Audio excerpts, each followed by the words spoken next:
The people have put their hopes in one man, Nelson Mandela, and his African National Congress. For 3 years, he's been negotiating on their behalf with the white government. He now has to persuade his most militant supporters to accept a compromise with power. There can never be coexistence between liberation and apartheid, between Comrade Nelson Mandela and de Klerk. One must lose, one must be defeated, and that is de Klerk. President F.W. de Klerk also has to sell a deal to his people. The man given the credit for breaking with 300 years of white rule has to reassure his followers that he hasn't given away too much, and that while he is relinquishing absolute power, he will find a way to protect them. We do not ask for continued minority domination, but we say that a system within which, with 51% of the vote, you have 100% of the power is not the right system for South Africa. De Klerk's National Party created the policy of apartheid. De Klerk has always been a party man. His father was in the cabinet and his uncle was prime minister. De Klerk's strategy was a bold one: to release Mandela and legalize the ANC. It was an act that caught the world's imagination, but his words were cautious. We approach this meeting profoundly aware of our responsibilities to all the people of South Africa. It provides the opportunity for another important and constructive step in the irreversible process of normalization, which has already started.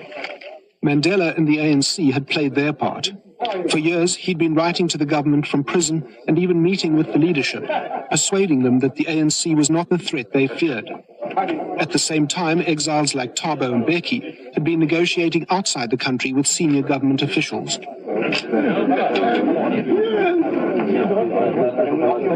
At this first official meeting in 1990, there was great optimism, encouraged by what was seen as a special relationship between de Klerk and Mandela. My message to those of you involved in this battle of brother against brother is this: take your guns, your knives, and your pangas and throw them into the sea.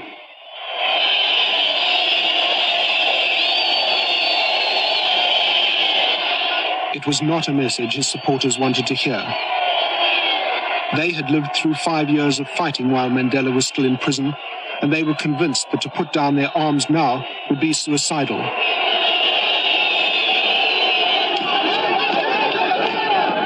Their opponents were more traditional Zulus, many from the rural areas of the so-called homeland of KwaZulu.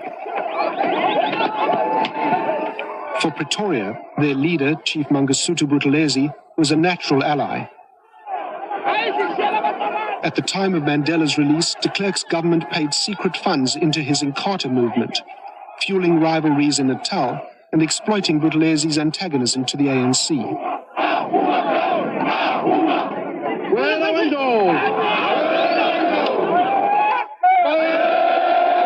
It seems ironic that people talk of peace and democracy when their behavior indicates the opposite. We see our people being killed not in face-to-face combats, which can talk our people. We see people being attacked in their homes when they are asleep at the dead of night. Buthelezi turned Inkatha into a national political party to make an impact beyond his region. In the months that followed, the political battle spread from Natal to the black townships around Johannesburg.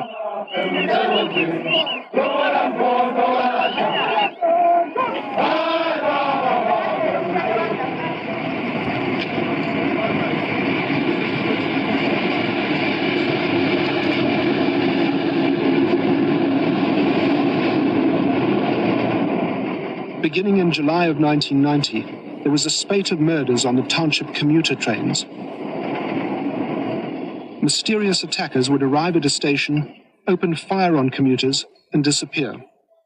The police had no answers, but locals had little doubt where the attacks came from. Hostels for migrant workers house mainly single men, many of them Zulus from Natal. Inkatha has many recruits here. The song is an insult to Buthelezi.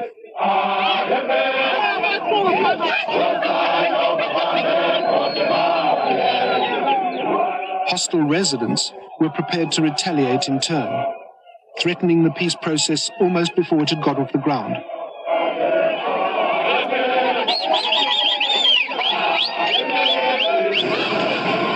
It was against this background in August 1990 that de Klerk and Mandela came to Pretoria for their second formal meeting.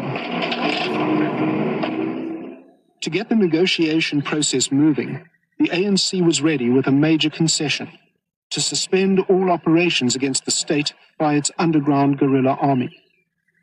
We came to this meeting already having decided that we will declare a ceasefire with immediate effect. So we have made a very significant concession. But this concession was apparently no surprise to the government.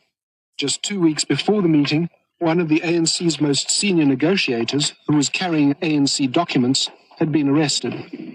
In my briefcase was the resolution mandating the NEC delegation as to what positions they should take at the forthcoming Pretoria meeting. And I drew his attention that he was using that information improperly, that if they were genuinely committed to the negotiation process, that information was not meant to be transmitted to the ministers. He made no bones about it, that it had given them an advantage. And he went further, actually foreshadowing that while I was in detention, violence swept through this country. He said to me, "We have now got you people by..." The effect of residents taking matters into their own hands was devastating. ANC leaders were seen as neither able to protect their people nor to discipline them.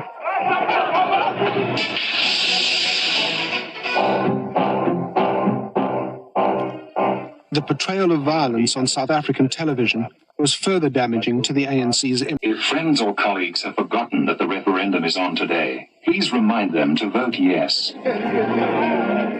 De Klerk ran his campaign like an American presidential candidate. He was asking the white electorate to give him a mandate to negotiate their future with the ANC. He knew he had popular support, but until the last minute, his advisors put out the story that it was too close to call.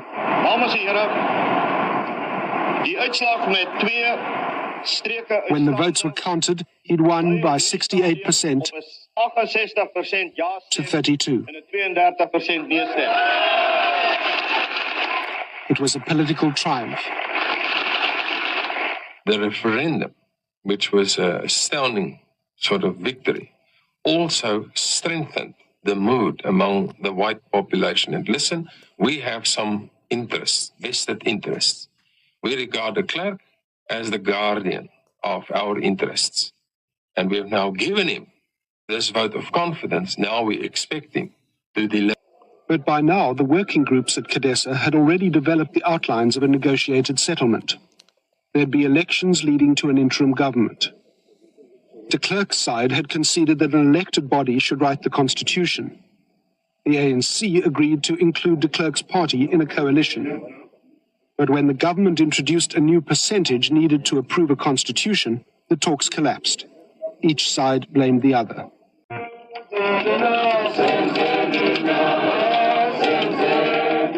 One night at a place called Boipatong, more than 200 armed men entered a squatter camp. They came into the room where I and Mara were lying. We were hiding under the bed. So they just came in and opened the bed and stabbed my mother with a spear. 46 people, mostly women and children, were brutally killed. The attackers were identified as Inkatha supporters from the nearby hostel.